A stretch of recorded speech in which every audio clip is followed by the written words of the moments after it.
Oh iya iya iya isen. Alhamdulillah para jamaah sekalian, sekali lagi ya bersyukur kita. Mari sama-sama kita ucapkan hamdalah bersama.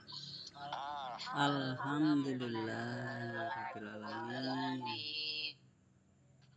Setiap malam kok setiap pertemuan saya selalu ngajak syukur alhamdulillah, syukur alhamdulillah, syukur alhamdulillah. Kenapa?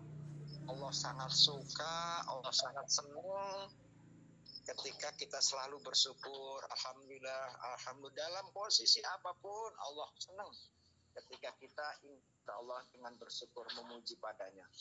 Itu tanda-tanda keimanan. Salah satunya kita nggak pernah ngeluh, ya, walaupun kita diuji sakit, dengan persoalan pekerjaan, keluarga kita, ya, selalu kita ingat kepada Allah yang suka. Karena sekali lagi semua yang terjadi di dunia ini, Anda di Taiwan, Anda berpisah dengan suami, berpisah anak, ditinggalkan anak, meninggal dunia dan lain sebagainya, itu sudah ditakdirkan oleh Allah, ditulis oleh Allah sebelum kita lahir ke bumi ini. Jadi kita ini hidup di dunia ini sudah ditulis oleh Allah. Namun demikian kita tidak boleh ketika sudah ditentukan kemudian usaha. Kita tidak boleh. Oleh karena itu usaha kita wajib sakit, wajib kita berobat. Walaupun sakit sudah ditentukan sama Allah. Lah paling aku sakit ke sarang. Saya usah berobat menelah percuma. Wah aku mati seperti itu. Wajib. Nah usaha itu ada nilainya, jamaah sekalian. Itu ada nilainya, tidak hasil juga ada nilai. Jadi ketika kita usaha dengan secara ikhlas, ngobati diri kita, ibu kita, keluarga sakit, andai kata tidak kunjung sembuh sampai meninggal, tetap diperhitungkan oleh Allah. Semua usaha kita ikhlas dan tulus itu dicatat oleh Allah sebagai ladang pahala buat kita. Ketika nanti menghadap, tidak ada sia-sianya jamaah sekalian. Sia-sianya.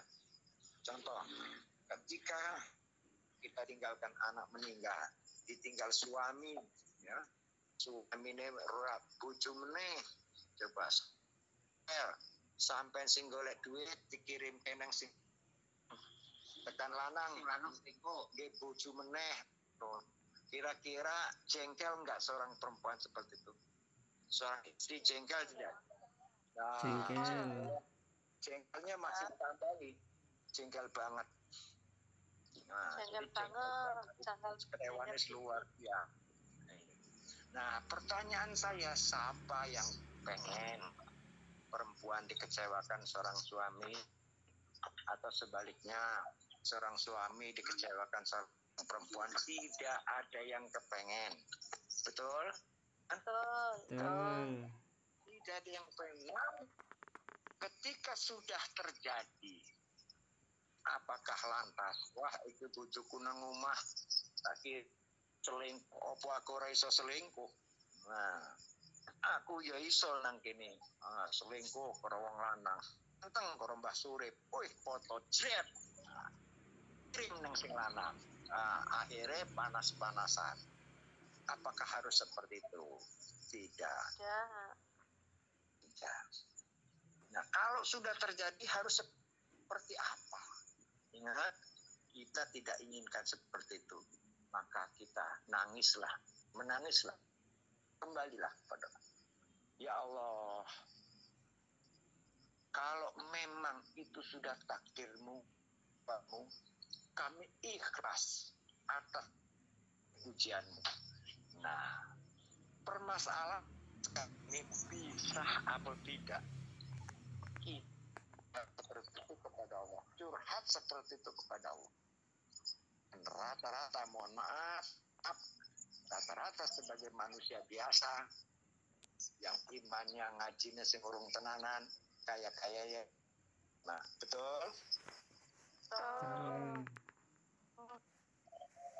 Belum sanggup nerima. Ya. Apalagi mau curhat Allah. Sing didhisikne emosionale terpenuhnya, jengkelnya, gregetnya arah meneh. Walah wis bojoku nang omah selingkuh pun nang kene ora kurang wong lanang akeh nang kene. Sa sini balik kotewan rambutnya diperang. Aduh. Diperang. Nggo pakaian sing lekton kae. Lekton ngerti lekton? Sing kepole kan. Sing keketon. Sing keketon. Lekbong, leknya ke tembong. Kalau bahasa Sundanya lekbong, leknya ke tembong. Apakah harus seperti kalau Anda lakukan seperti itu, maka masalah tidak akan pernah selesai. Masalahnya tidak akan selesai.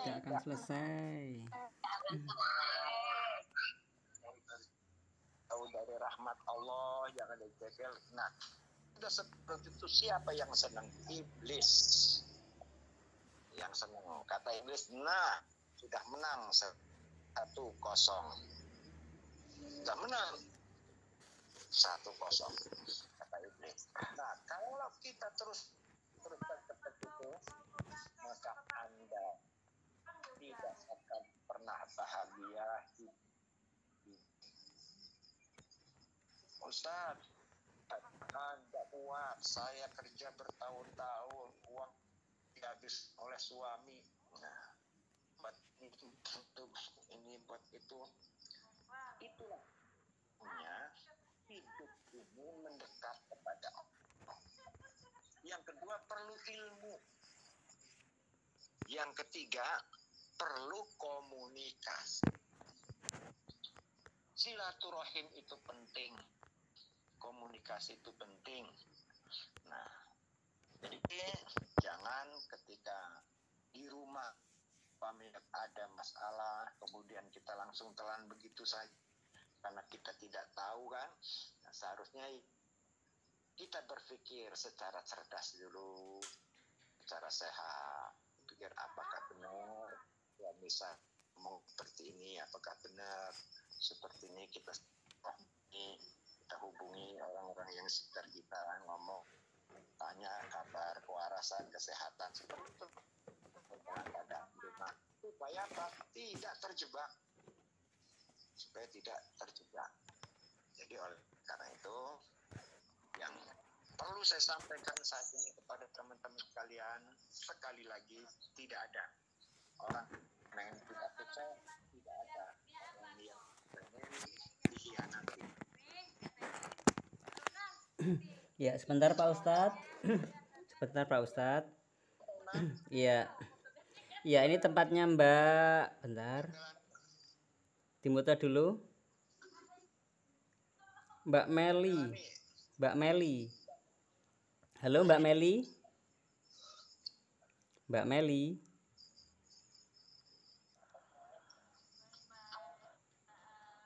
Melani, Mbak Melani. Sebentar. Pengundangnya siapa Mbak Melani? Kita lihat dulu. Bentar ya teman-teman ya. Duh, sebelah mana nih Mbak?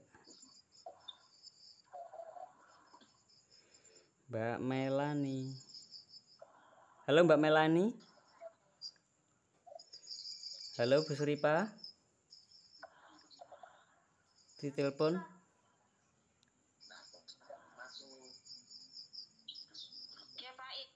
Ya, Mbak Melani disuruh muter. Mungkin ditelepon di WA.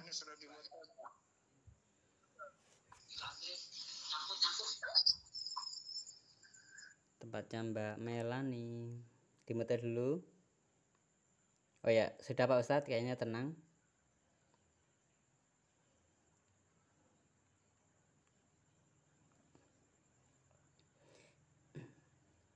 Ya. Baik para jamaah sekalian. Oh belum. Mbak Melani masih Saya tak turunkan dulu. tak turunkan aja. Turunkan ya Pak Imam. Iya ya, nanti bisa diundang lagi.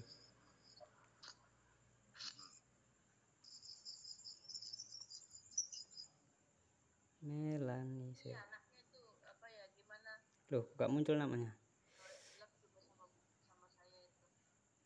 Mbak Melani. Oh ini. Nanti diundang lagi Bu Sri Pak.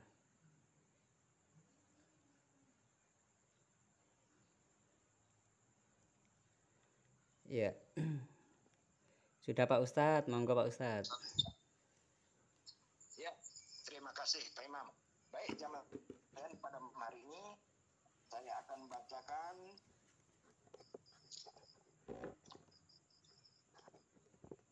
dan fatwa seorang ulama yang mereka kutip dalam kitab Taurat.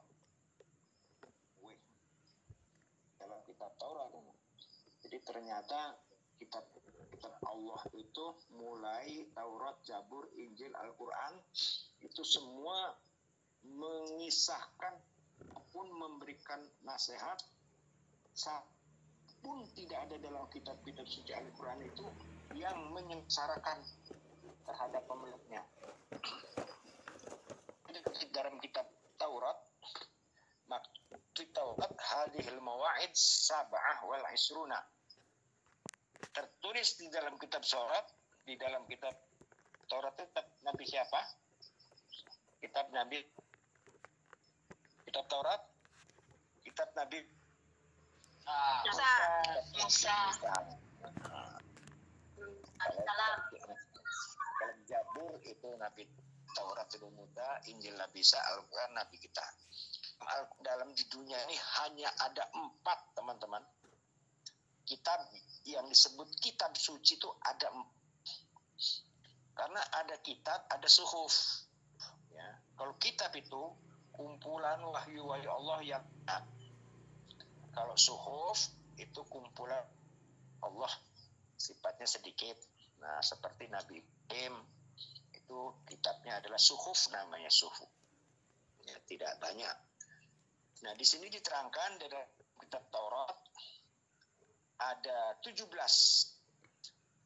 mawa'id, 17 nasihat, 17 yang tertulis di dalam kitab Taurat.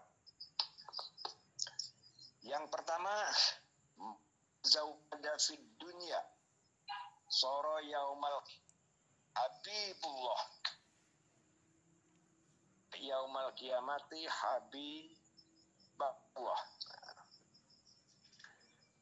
man tazaw fid dunya ay li safaril akhirah bittaqwa wa huwa ijtinabu kulli ma yakhafu minhu dororo fiddin soro yaumal qiyam bitullah. Artinya begini, barang siapa yang mencari bekal di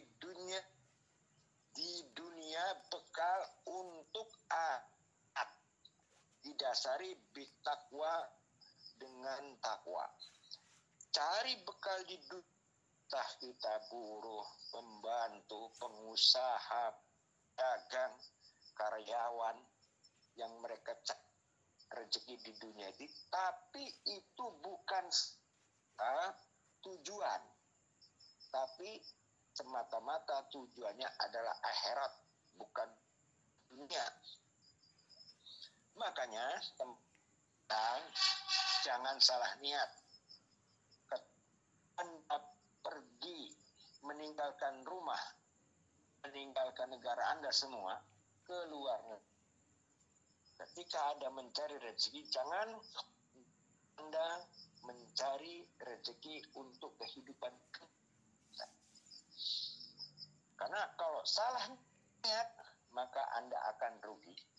Karena seseorang bekerja apapun, melakukan apapun yang dicatat oleh Allah, yang pertama adalah niat.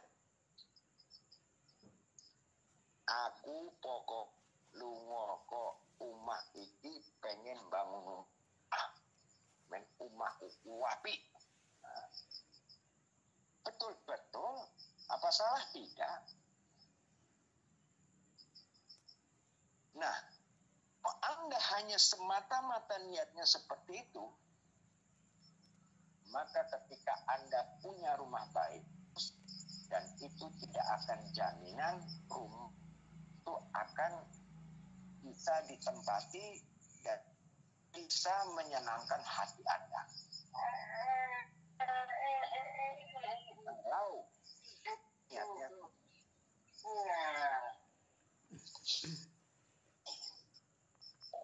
sekali lagi, bagaimana cara kita niat ketika kita meninggalkan rumah, berusaha atau merantau keluar daerah negeri?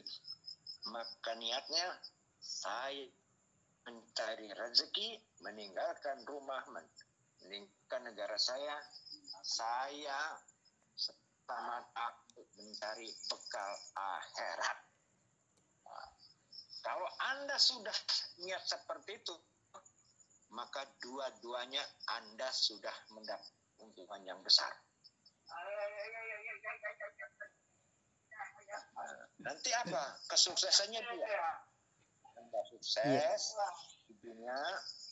Ya, sebentar Pak Ustadz. Kita tertibkan dulu. Tempatnya Bu Rasem. Halo Bu Rasem. Bu Rasem.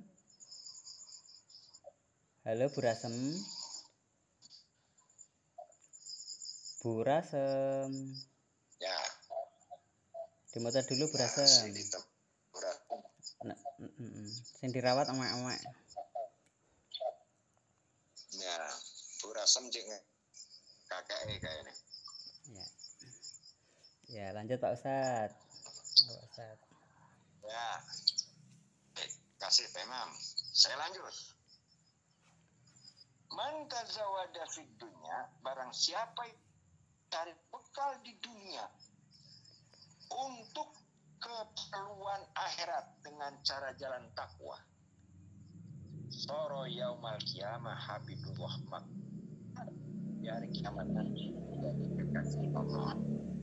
Mudah-mudahan jamaah teman-teman perantau ke luar negeri ini semata-mata bukan untuk waktunya, tapi diniati untuk bekal akhirat, bekal takwa kita kepada Allah, dan demikian mudah-mudahan rezeki kita berkah dan kita menjadi kekasih Allah nanti di hari kiamat. Amin ya robbal Alamin.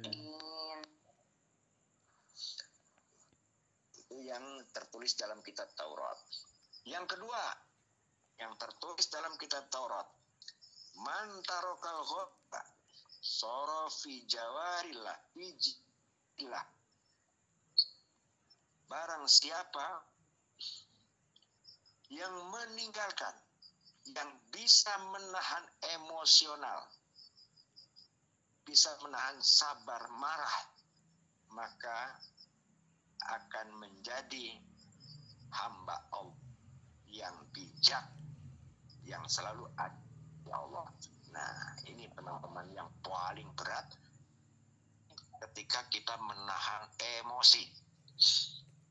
Orang itu kalau bisa menahan marah, dia akan selamat. Dan apabila dia marah, maka itu tidak mengandung hikmah.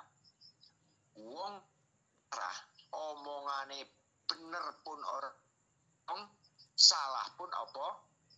Meneh. Nah, wong ki lek marah benere ora digugu apa meneh salah. Jadi ketika kita terpancing emosi, maka pikirlah dengan cerdas. Ketika ada orang emosi, nah, apabila dilayani dengan emosi, maka tidak akan pernah nerima. Wong ki lek cek marah, mbok jawabi ngantek entek, wis ora bakal nerima. Kenapa? Ketika orang itu lagi marah, yang menguasai orang itu adalah iblis. Dan iblis itu nggak mempan nasihat. Ojone ora wae dhewe, karo pangeran wae iblis sing bantah. Apa meneh kelas dhewe. Lalu bagaimana Ustaz? Marah-marah, tunggu sampai habis kemarahannya selesai. Wis apa kinanan yang kono, baru kita ngomong. Ketika masih marah, nggak dilayani. Walaupun Anda itu benar, aku dituduh orang, aku yang membela, ya udah membela itu tidak akan pernah benar.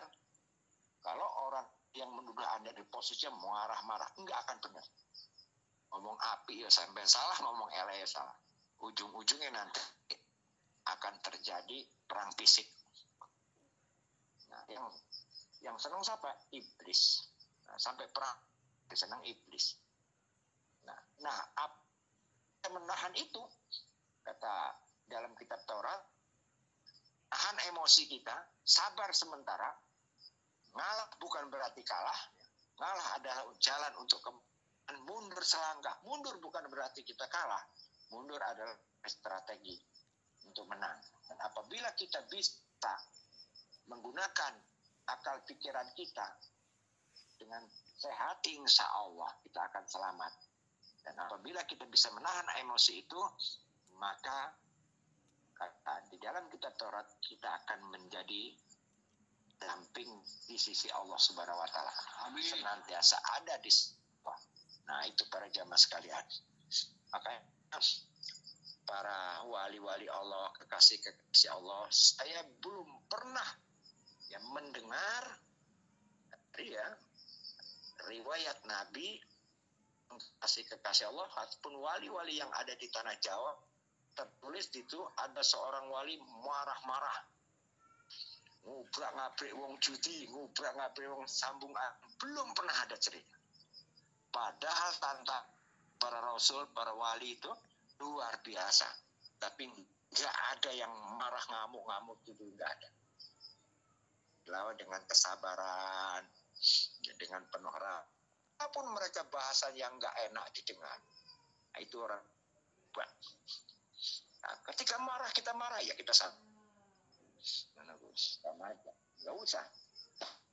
Dan orang yang mengedepankan kemarahannya, yang tidak bisa menahan emosinya, maka orang itu tidak mempunyai kebaikan dalam badannya. Aura kebaikan. Ya, wong kulek sering emosional, sering uring-uringan, sering marah-marahan, nggak dinggep omongannya. Jangan kan kalau ngelihat terkait kebujuk orang aneh, kadang-kadang orang dinggep lah sudah. Uring-uringan nggak dinggep. Tapi lewongnya arang-arang ngomong ibaratnya sekali ngomong ngono ki kadang malah ngono ki ketimbang akeh omongnya ngono kalau di emosi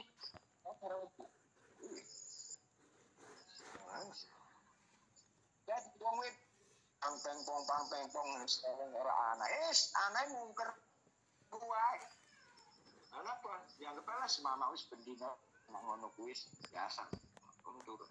Tapi aku sing ngomong sekali ngomong sepisan tandes wedi aku ngomong. Jadi seperti lah. Jadi aku mulane ngomong kalau ngedok gak usah ake-ake ngomong sepisan gini. Orang di kuku ya wis ya. Akeh ngomong pun nek ora di kuku tiwas pegel. Jengkel. Ngono kuwi. Wis ibaratnya habiskan energi, tenaga, orang di bukan akhirnya jengkel so.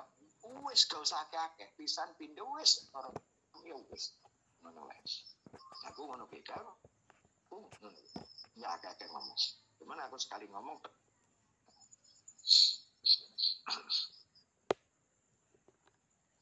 Terus selanjutnya kenapa dalam sebuah hadis laisa sadidu bisora'at naditul ladzi yamliku nafsau indal, bukanlah orang yang gagah, orang yang nggak bisa nahan emosi. Orang yang gagah itu adalah orang yang bisa nahan emosi, orang yang sabar. Itu adalah orang yang sabar. Wong sing jagoan ki kudu wong sing giagas. Tukang ngomong dia ngene-ngene enggak. Ya adalah orang yang sabar, yang bisa menahan emosi. Adalah orang yang perkasa. Selama ini ketika kita melihatnya orang perkasa ki ngomongnya diantar dengan ngono loh. Tidak seperti itu. Menurut Nabi bukan seperti itu. Orang yang hebat adalah orang yang jarang ngomong tapi ngomong sedikit ada manfaat, sedikit orang bisa menerima. Nah itu ulama-ulama, para kiai-kiai, para ulama-ulama terdahulu, para kekasih kan seperti itu cara mengajarkan agama. Makanya berhasil di tanah Jawa. Gun Jawa isi gun klamne gun bok isi gun gambret dengan biaya kan lah. Itu para ulama-ulama. Apakah ulama itu senantang perang tanding? Enggak, senantang kisin kono antang-antang. Hanya ngimbangi wae. Akhirnya mereka dengan sendirinya, dengan kerendahan hatinya ikut dengan ajaran Islam. Kenapa? Cara menyebarkannya tidak dengan kemarahan, tidak dengan secara emosi. Nah, seperti itu. Nah, sekarang permasalahannya kita ada keluarga. Nah, kita nyebar ke agama nang anak buju. Jangan harap nang anak dewe awak dewe ora sukses kok nyebar ke nang wong liya. Abot. Karena sentralnya adalah di keluarga dulu. Lah barang matu lek anak dhewe manut padha gelem ngaji, salat terus ora dada dikongkon, salat terus tepat waktu, esuk ngaji, ngarep sore kali gelem ngaji ngono kuwi. Nah, itu kita bisa. Tidak bisa. Tapi ketika kita dengan keluarga sendiri aja sulit, belum bisa ya jangan harap. Lagi sing tak terapke maring anak-anakku iki ya seperti itu Mas Surip. Dan enggak diktator kalau keluarga. Kalau bocah-bocah saya enggak diktator. Anak saya harus kerja ini, enggak. Yang diktator saya tekankan pelatnya. Silakan mau mainan HP, mau tidur lagi, mau monggo terus akan. Yang penting sudah waktunya sholat. Setelah sholat mau ngobrol mulai HP silahkan. Waktu ngaji, waktu sholat. Lah kowe gelem kerja nyapu monggo, gelem terserah. Aku ngono kuwi. Jadi saya tekankan itu. Ya alhamdulillah Mbak Sudep. Alhamdulillah. Jadi anak saya yang terkecil pun yang tamat SD itu ya, sholat sudah nggak disuruh lagi lah. Alhamdulillah. Kadang-kadang segede malah kadang-kadang kudu ditangeh dewe kadang-kadang sing cilik ki sing nangene kadang. Memang paling sulit ya gitu. Agama kepada keluarga paling sulit. Tapi walaupun tetap kita ada usaha. Selanjutnya yang ketiga, man taraka hubbul aisi fid dunya el hayata fid dunya bi alla yuhibbu tamattu fiha bi alla yuhibbat tamattu'a fiha. Man taraka sing sapana ninggal bong hubbul aisi ing demen mewah-mewah ing dalam dunia bi alla yuhibbat tamattu'a dengan mencintai kenikmatan dunia bisa meninggal. So yaumal kiamati aminan. Maka di hari kiamat. Ini yang paling sulit. Hari